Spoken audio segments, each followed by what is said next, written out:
Hello, hello, bienvenue à ma vidéo. Si vous êtes là pour la première fois, abonnez-vous et venez, on va parler, on va discuter et partager ma vidéo. Je voulais parler d'un sujet qui touche beaucoup dans cette communauté africaine, le sujet sur la croyance.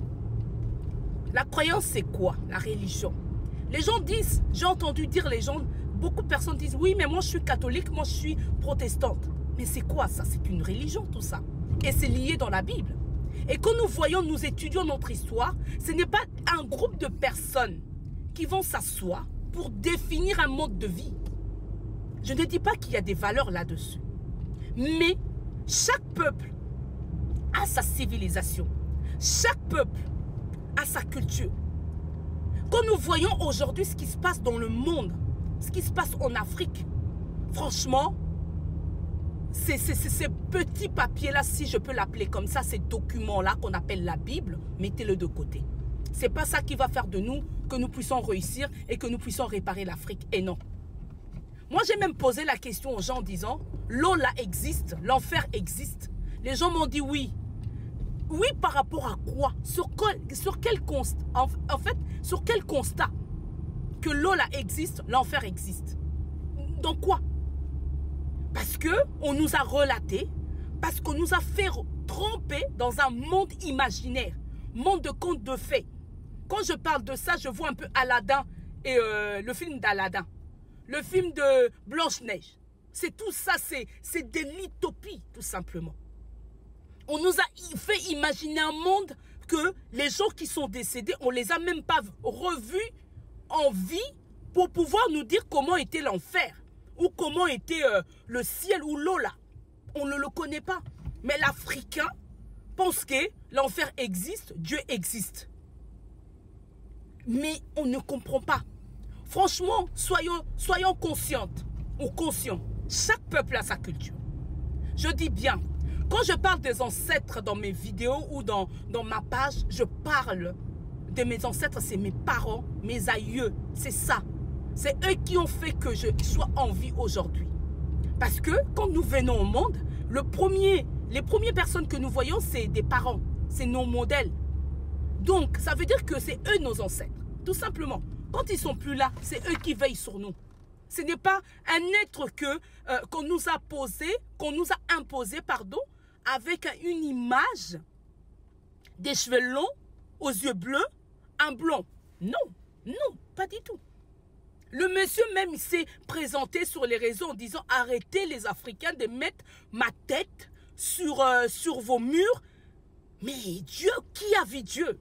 Personne n'a vu Dieu.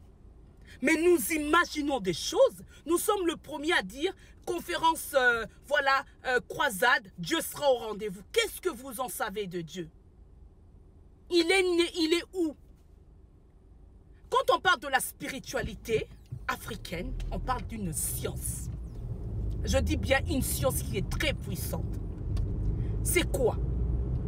La spiritualité africaine, pour moi, c'est la loi de la nature.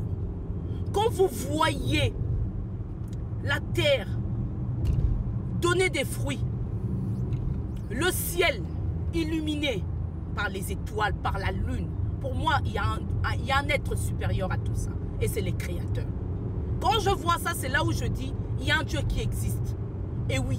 Et non un Dieu que le monde m'a imposé. Qu'aujourd'hui, dans nos pays africains, on est pauvre.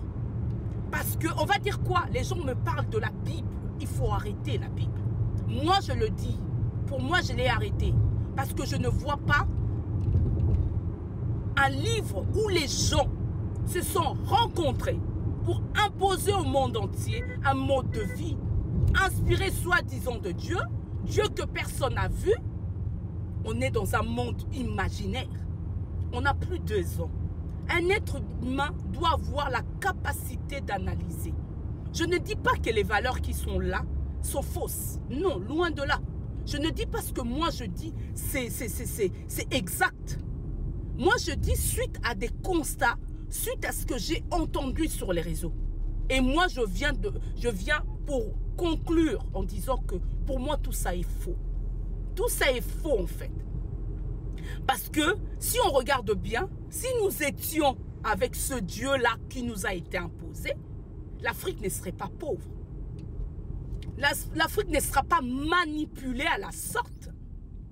Parce que quand nous voyons tous ces pasteurs, tous ces chrétiens, tous ceux-ci, prophètes, machin, bidule, ils ne prophétisent pas pour le Congo, pour dire que le Congo sera sans problème en telle année.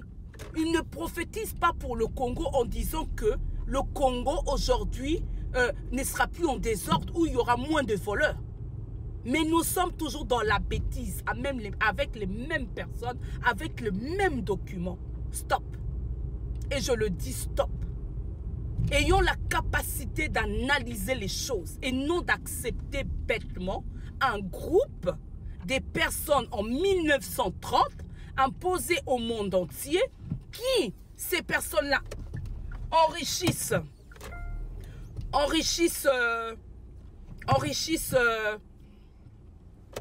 le monde ou le pasteur. Je ne suis pas d'accord. Je ne suis pas d'accord du tout. Sur ce, portez-vous bien et à très bientôt. Bye.